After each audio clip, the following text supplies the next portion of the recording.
一套唔可能被超越嘅動漫。大家好，我係道夫斯基。咁今日我要講嘅動漫呢，就係 Nana。咁呢部漫畫所涉及嘅話題係十分之廣闊嘅，咁包含咗友情、愛情、人生理想、搖滾音樂、流行品牌、生活態度等等嘅領域。故事中人物嘅身份呢，由學生去到樂團、藝人都有，咁有一個豐富嘅內容主題，咁就再加上喺劇情鋪排上用咗呢個倒敘同埋跳敘法，令到呢部作品去吸引咗好多唔同嘅讀者群。咁而家就等我嚟話俾你知點解呢一部係一部不可能被超越嘅動漫。第一， Nana 呢部漫畫克服咗動漫唔夠寫實嘅情況。咁喺好多神作入邊，例如《火影忍者》、《龍珠》咁嘅作品，雖然都係好好睇，觀賞性一流，但係忍者生活同殺亞人嘅故事睇嚟只不過係一個幻想，同現實生活就根本就冇呢個連接。而 Nana 呢部作品無疑係寫出音樂人嘅辛酸。其實大家諗深一層，唔單止係音樂人，而係喺任何屬於喺迷茫或者努力工作嘅人嘅反照。我哋喺呢個時代進入咗社會工作嘅時候，你會發現生活唔應該係咁樣。當你睇到你嘅屋企人，甚至乎你本人每日去工作12個鐘頭以上，有時候仲要加班添，咁你會覺得好可惜。咁我對於呢一份我唔可以堅持嘅信念係十分尊敬。但係當你有咗目標或者夢想嗰陣時，你就會去諗好多嘢。咁一般做最好嘅做法，咁當然係你可以將所有嘢去投入你自己嘅嘢上邊。但係喺事實上，大家都要食飯。咁樣當夢想同現實有一個衝突嘅時候，咁工作同夢想各佔一半嘅時候，咁呢一個就係一個人生。不過我可以講，咁樣嘅生活正正係兩位女主角 Nana 同埋奈奈。Nana 係一位歌手，咁佢喺鄉下就組成咗一個樂隊。咁啊，基於男主角阿蓮嘅離開，咁佢就去咗東京，加入更加專業嘅樂隊叫 Trust Labs， 咁啊，以便將來出道。Nana 都希望將來可以出道，咁所以佢儲錢就去咗20歲生日就去咗東京就組成樂隊。咁有2個舊成員就係阿新同埋阿泰，仲有一個新成員叫做真一。佢哋希望有一日可以打敗男主角嘅樂隊。咁呢一個就係 Nana。奈奈係一位剛踏入社會嘅人，咁佢最大嘅願望就係揾到一個佢愛嘅人。咁不過啦， Nana 同奈奈呢就係一個咩都依靠男人嘅人。我喺20歲嗰陣時第一次睇到 Nana 就會覺得 Nana 本人好堅強，咁但係 Nana 係一個口硬心軟嘅人，而奈奈就係一個一般人，希望有一個好人家，咁但係多次俾人呃。咁最後揾到自己愛嘅人。咁我相信以前我會講係奈奈唔好，咁但係而家我明白奈奈就係我哋嘅寫照，而我都希望可以成為 Nana。我嘅性格同 Nana 好相似，都係一啲唔容易去表達自己嘅人，咁但係我都想努力去希望成為 Nana。喺呢一度我唔可以講揾夢想係大過生活，咁但係夢想就係一個人嘅動力，咁所以我會努力嘅。請大家多多支持。如果你哋有咩事嘅話，都可以同我分享嘅。咁我好樂意去做呢一個樹窿，去聽下你哋有咩心聲。第二， Nana 嘅完成度係無人能及嘅。咁佢嘅角色呢係好具體嘅。我今日要講嘅角色啦，唔係 Nana， 唔係奈奈，唔係阿蓮，而係阿泰。阿泰呢係一手創立 Blackstone 嘅人。咁就深受周圍嘅人去信賴，咁包括 Nana 等人都係對佢係好依賴嘅。阿泰同阿蓮係從細喺孤兒院就認識嘅好朋友，咁亦都好重視阿蓮呢一位從小識到大嘅朋友之間嘅友誼。咁喺高中嘅時候啦，阿泰就曾經同雷拉去交往咗1年嘅。咁阿蓮曾經講過，從細到大，只要係我想要嘅嘢，佢咩都讓俾我。但係只有雷拉，佢唔肯讓俾我。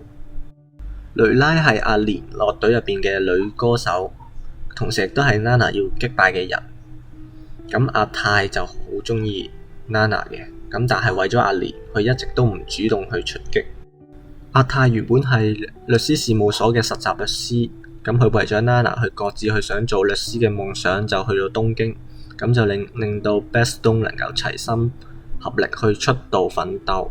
喺 Nana 去到東京嗰陣時候，甚至乎同阿蓮去講：如果你唔要 Nana 嘅話，我就會出手噶啦。咁可以見到咧，阿泰係對朋友係非常之要好嘅。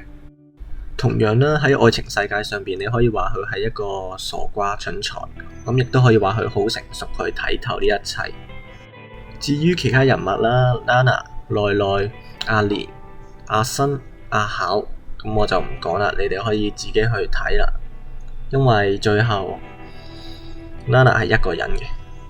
第三啊，Nana 嘅歌曲選材係完美嘅。咁雷拉嘅主唱啦就係奧利維亞啦 Olivia 啦，咁佢唱嘅Little Prince 係頂尖嘅。咁我而家唱幾句俾大家聽，咁我嘅歌聲就唔係幾好嘅。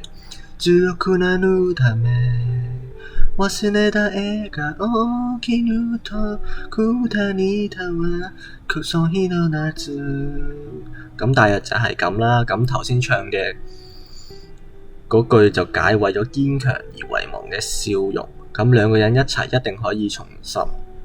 咁就講出咗雷拉嘅心聲。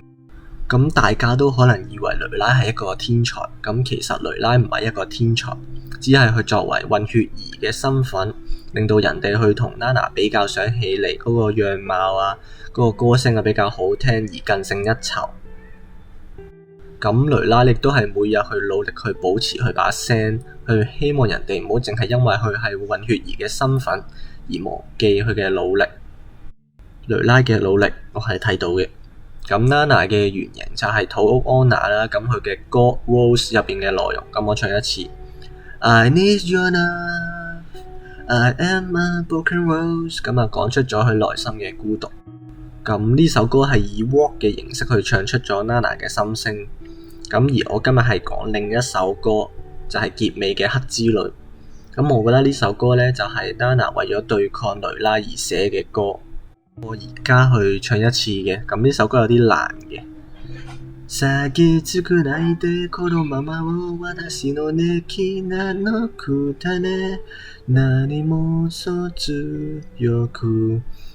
咁大約頭先嘅歌詞就係解，為咗能夠毫不掩飾去，我要用我自己嘅方式去活下去，咁樣咩先係必須嘅。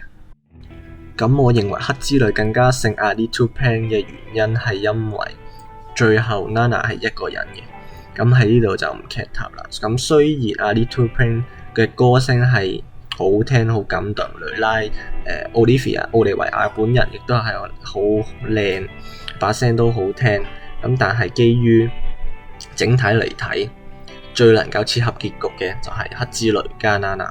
咁所以我係評黑之淚更加勝一籌。第四啦，咁 Nana 係有深遠嘅社會影響啦。咁 Nana 自開始連載起嚟，咁啊已經出咗21本單行本啦。咁累積嘅發行量已經去到4360萬本啦。咁我記得玻璃面具都好似係4900萬本到嘅啫。呢一個係相當犀利嘅一個數字嚟嘅。咁 Nana 呢部漫畫喺2002年就獲得咗第48屆小學館漫畫獎。咁 Nana 呢部漫畫咧，隨後就喺台灣、香港咁嘅地方用中文去版本去發行，並且喺2005年嘅3月咧，喺美國少女漫畫雜誌少女 Beast 嘅雜誌中正式去連載。咁呢一個係相當大嘅實力嚟嘅，可以喺美國嘅少女漫畫度有一個出頭咁樣。咁喺2008年啦，一個由 Oscom 所舉辦嘅針對中學去到20歲世代嘅女性讀者嘅一個問卷調查入邊呢，咁 Nana 呢一部漫畫喺最適合當作呢個戀愛範本嘅漫畫當中係排名冠軍嘅。咁就講咗啲咩呢？咁就講咗 Nana 呢部作品係好適合去青少年啊，甚至乎係即係男女老幼都可以睇到嘅。咁所以佢得到呢一個獎可以話係實至名歸嘅。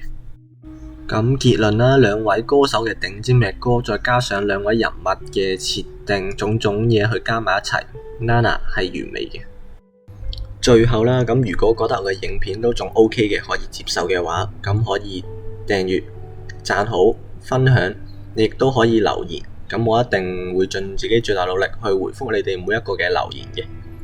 因為 YouTube 咧係會因為我嘅讚好同埋我嘅訂閱而將我嘅頻道放喺一個究竟有好多人睇到啊，定係或者根本就冇人睇到，純粹係我自己喺度廢噏。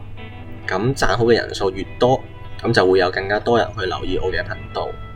咁我喺 Facebook 啊或者 IG 啊，咁啊亦都係有我自己嘅貼文啦。咁而且喺 Facebook 入邊都有呢個粉絲網啦。咁啊取材自一套動畫《Carlos and Tuesday》入邊嘅一句，咁我就改編咗，咁就叫 We can change the world to take with you。咁呢一句唔單止係一個即係單一句，仍然係我嘅中心思想。多謝9位訂閱咗我嘅人，我同你哋講，我一定會更加努力去做每一條嘅影片。咁就 believe in yourself。咁希望觀眾可以俾啲意見啦。咁你哋希望想聽想睇邊一套嘅作品啦？咁仲有你哋都可以去留言啊，無論係對呢條影片嘅正面或者負面嘅留言去 feedback 俾我，令到我去有更加大嘅改進同進步。咁你哋亦都係可以，如果有其他系列可以提議俾我喺下邊留言。咁如果我睇咗之後啦，咁我覺得可以嘅話，咁我會用自己嘅時間去做一集，即係我去睇咗啲資料再做一集俾大家睇嘅，都可以嘅。咁啊，我啦，道夫斯基會每2個禮拜只需要出一條影片。咁你哋鍾意我嘅影片就可以撳下邊嘅鐘掣，咁就可以第一時間得到最新嘅資訊。咁今日就講住咁多先，多謝大家收聽。